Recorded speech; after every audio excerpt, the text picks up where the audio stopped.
नमस्कार, मैं हूं अंकुर। आप देख रहे हैं सत्य हिंदी का न्यूज बुलेटिन। एक नजर डाल लेते हैं अब तक की खबरों पर। सांसदों की हिरासत पर टीएमसी का शाह पर निशाना।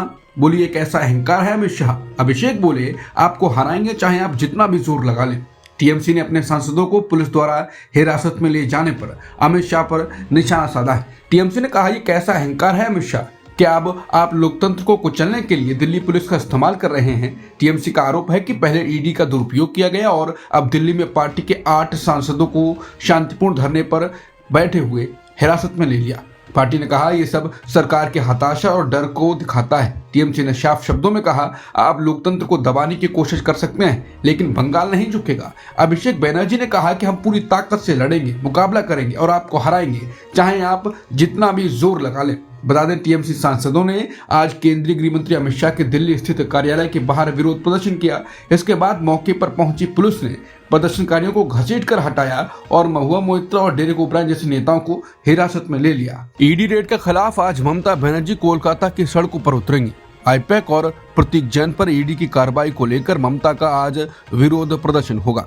ममता बोली ईडी ने पार्टी का चुनावी डेटा जब्त करने के लिए ये कार्रवाई की। पश्चिम बंगाल की मुख्यमंत्री ममता बनर्जी आज कोलकाता की सड़कों पर उतरकर ईडी की रेड के खिलाफ विरोध प्रदर्शन करेंगे। बता दें कल राजनीतिक रणनीति बनाने वाली संस्था आईपैक के कोलकाता दफ्तर और इसके सह संस्थापक प्रतीक जैन के घर पर छापेमारी की थी।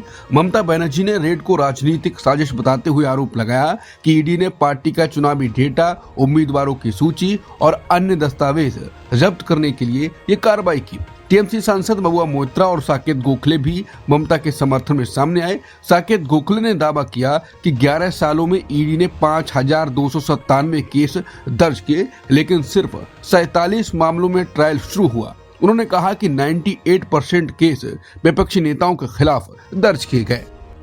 ईडी का आरोप ममता ने छापे के बीच हटाए सबूत। ईडी का आरोप ममता ने जैन के घर के बाद ऑफिस से भी जबरन सबूत हटाए। पश्चिम बंगाल में ईडी रेड के बाद राजनीति गर्मा गई है। ईडी ने पश्चिम बंगाल के मुख्यमंत्री ममता बनर्जी पर बड़ा आरोप लगाया है। ईडी का कहना है कि कोयला तस्करी से जुड़े मनी लॉन्ड्रिंग केस की जांच के दौरान ममता बनर्जी खुद आईपैक के डायरेक्टर प्रतीक जैन के घर पहुंची और वहां से महत्वपूर्ण दस्तावेज और इलेक्ट्रॉनिक डिवाइस ले गई। ईडी के मुताबिक इसके बाद मुख्यमंत्री अपने सहयोगियों और राज्य पुलिस के साथ सॉल्ट लेक स्थित आईपैक ऑफिस भी गई और वहां से भी सबूतों को जबरन हटाया गया। राहुल गांधी बोले भ्रष्ट जनता पार्टी की डबल इंजन सरकारों ने जनता की जिंदगी तबाह कर दी है। बोले हादसे, दूषित पानी, प्राकृतिक विनाश, जनता की सुरक्षा खतरे में। राहुल ने कहा कि स्थायी समाधान के बजाय केवल घोषणाओं और मुआवजे तक सीमित रह जाती है सरकार। नेता विपक्ष राहुल गांधी ने कहा है कि देश भर में भ्रष्ट जनता पार्टी की डबल इंजन सरकारों ने जनता की जिंदगी तबाह कर दी है। उन्होंने कहा कि देश के अलग अलग हिस्सों से लगातार ऐसे मामले सामने आ रहे हैं जो सरकार की कार्यशैली पर गंभीर सवाल खड़े करते हैं। सत्ता के संरक्षण में भ्रष्टाचार और प्रशासनिक लापरवाही आम जनता की जिंदगी पर भारी पड़ रही है। उत्तराखंड की अंकिता भंडारी हत्या से लेकर उत्तर प्रदेश के उन्नाव मामले तक पीड़ितों को न्याय के लिए लंबी लड़ाई लड़नी पड़ी। इंदौर, गुजरात, हरियाणा और दिल्ली में दूषित पानी से बीमारियां और मौतें सामने आई। अरावली से लेकर पहाड़ों और जंगलों तक प्राकृतिक संसाधनों के दोहन पर भी सवाल उठ रहे हैं। साथ ही देश के अलग अलग हिस्सों में ट्रेन हादसे, पुल गिरने, सड़क धंसने, सरकारी अस्पतालों में अव्यवस्था और स्कूलों में दुर्घटनाएं, ये सब प्रशासनिक जवाबदेही पर सवाल खड़े करते हैं। राहुल गांधी ने कहा कि सरकार इन घटनाओं पर स्थायी समाधान के बजाय केवल घोषणाओं और मुआवजे तक सीमित रह जाती है। कानूनी शिकंजा, जमीन के बदले नौकरी के मामले में आरोप तय। लालू यादव समेत 41 आरोपियों के खिलाफ आरोप तय किए गए। सीबीआई बोली नौकरी के बदले ली गई जमीन के बदले नौकरी यानी लैंड फॉर जॉब केस में लालू प्रसाद यादव के परिवार को बड़ा झटका लगा है। दिल्ली की राउज एवेन्यू कोर्ट ने इस मामले में लालू यादव समेत 41 आरोपियों के खिलाफ आरोप तय कर दिए हैं। सीबीआई की विशेष अदालत ने सभी पक्षों की दलीलें सुनने के बाद यह फैसला सुनाया। कोर्ट ने कहा कि इस मामले में आगे सुनवाई और ट्रायल चलाने के लिए पर्याप्त सबूत मौजूद हैं। अदालत के मुताबिक लालू यादव ने अपनी पत्नी और बच्चों के लिए संपत्ति जुटाई जबकि बाकी आरोपियों ने इस पूरे षड्यंत्र में उनका साथ दिया। भारत अमेरिका ट्रेड डील क्यों रुकी? अमेरिकी मंत्री का आया बयान। दावा किया मोदी ने ट्रंप को फोन नहीं किया। बोले डील लगभग पूरी तरह तैयार थी लेकिन आखिरी चरण में मोदी का ट्रंप को फोन करना जरूरी था। अमेरिका के वाणिज्य मंत्री हॉवर्ड लुटनिक ने भारत अमेरिका के बीच लंबे समय से अटकी ट्रेड डील को लेकर बड़ा दावा किया है। एक इंटरव्यू में लुटनिक ने कहा यह समझौता नीतिगत मतभेदों की वजह से नहीं रुका, बल्कि इसलिए अटक गया क्योंकि प्रधानमंत्री मोदी ने तत्कालीन राष्ट्रपति ट्रंप से सीधे बात नहीं की। लुटनिक के मुताबिक डील लगभग पूरी तरह तैयार थी, लेकिन आखिरी चरण में मोदी का ट्रंप को फोन करना जरूरी था, जो नहीं हुआ और इसी कारण समझौता पूरा नहीं हो पाया।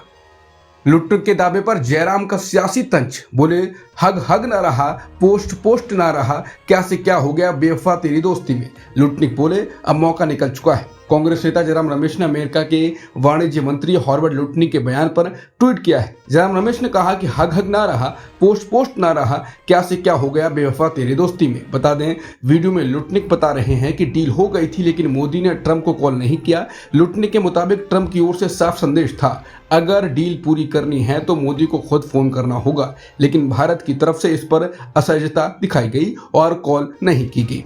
लुटनिक ने कहा इंडिया की डील सबसे पहले होनी थी, लेकिन 3 हफ्ते पहले ट्रेन स्टेशन छोड़ चुकी थी। ईरान का दावा, हिंसा के पीछे विदेशी आतंकी एजेंट। ईरान ने कहा कि अमेरिका और इजरायल से जुड़े आतंकी एजेंटों ने आगजनी और हिंसा भड़काई। प्रदर्शन में आगजनी सरकारी मीडिया ने लगाए गंभीर आरोप। ईरान के सरकारी मीडिया ने हालिया विरोध प्रदर्शनों में हुई हिंसा को लेकर बड़ा आरोप लगाया है। ईरानी स्टेट टीवी ने कहा है इन प्रदर्शनों के दौरान अमेरिका और इजरायल से जुड़े आतंकी एजेंटों ने आगजनी और हिंसा भड़काई। सरकारी टीवी के सुबह 8 बजे के बुलेटिन में यह बयान दिया गया, जो अब तक सरकार की ओर से इस मुद्दे पर पहला आधिकारिक बयान माना जा रहा है। रिपोर्ट के मुताबिक प्रदर्शन के दौरान निजी गाड़ियां, मोटरसाइकिलें, मेट्रो स्टेशन, फायर ब्रिगेड की गाड़ियां और बसें आग के हवाले कर दी गईं। हालांकि सरकारी मीडिया ने यह तो स्वीकार किया कि हिंसा में लोगों को नुकसान हुआ, लेकिन मृतकों या घायलों की संख्या नहीं बताई।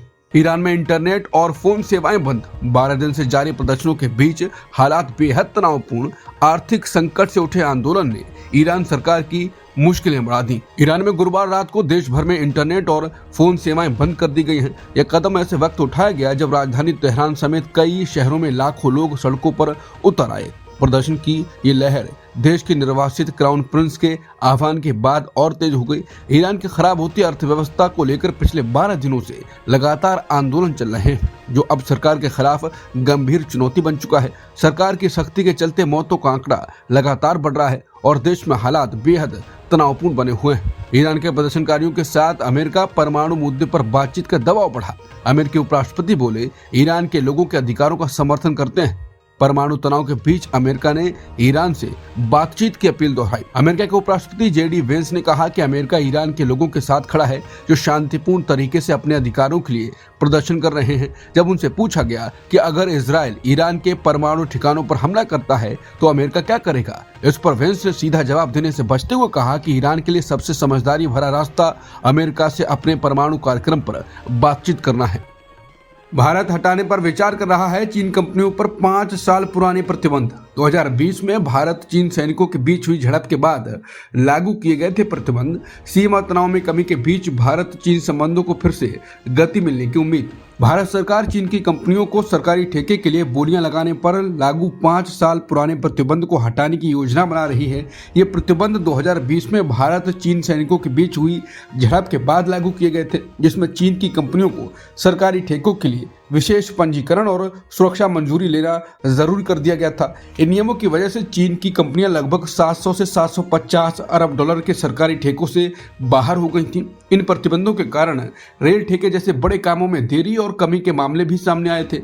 अब अधिकारियों ने कहा है वो शर्त को हटाने पर काम कर रहे हैं, लेकिन अंतिम फैसला पीएम मोदी के कार्यालय द्वारा लिया जाएगा। ग्रीनलैंड पर खतरे के बीच डेनमार्क का बड़ा ऐलान, पहले गोली बाद में सवाल। ट्रंप के बयानों से यूरोप में चिंता।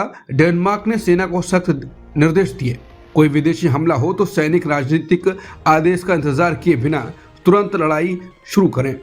डेनमार्क ने चेतावनी दी है कि अगर ग्रीनलैंड पर किसी देश ने हमला किया तो उसके सैनिकों को पहले गोली चलाने और बाद में सवाल पूछने के आदेश हैं।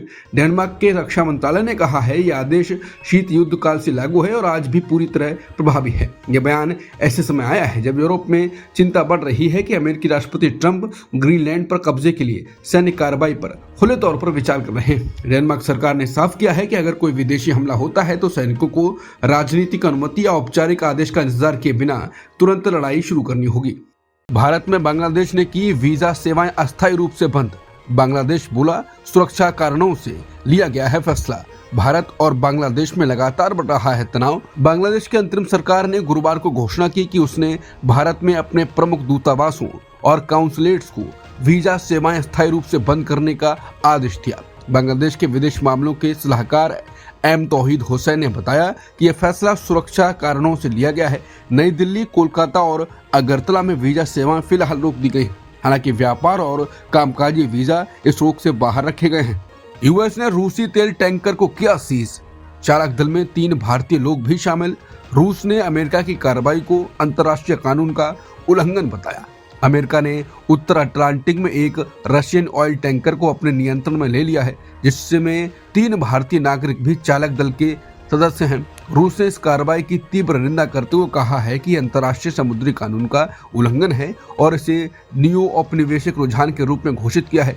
रिपोर्ट के अनुसार टैंकर के कुल 28 क्रू मेंबर्स हैं, जिसमें से 3 भारतीय भी हैं।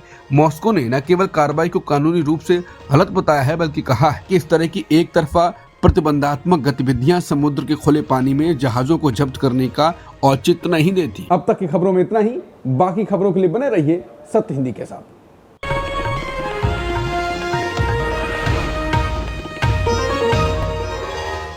Copyright disclaimer under Section 107 of the Copyright Act 1976. Allowance is made for fair use for purposes such as criticism, comment, news reporting, scholarship, and research. Fair use is a use permitted by copyright statute that might otherwise be infringing.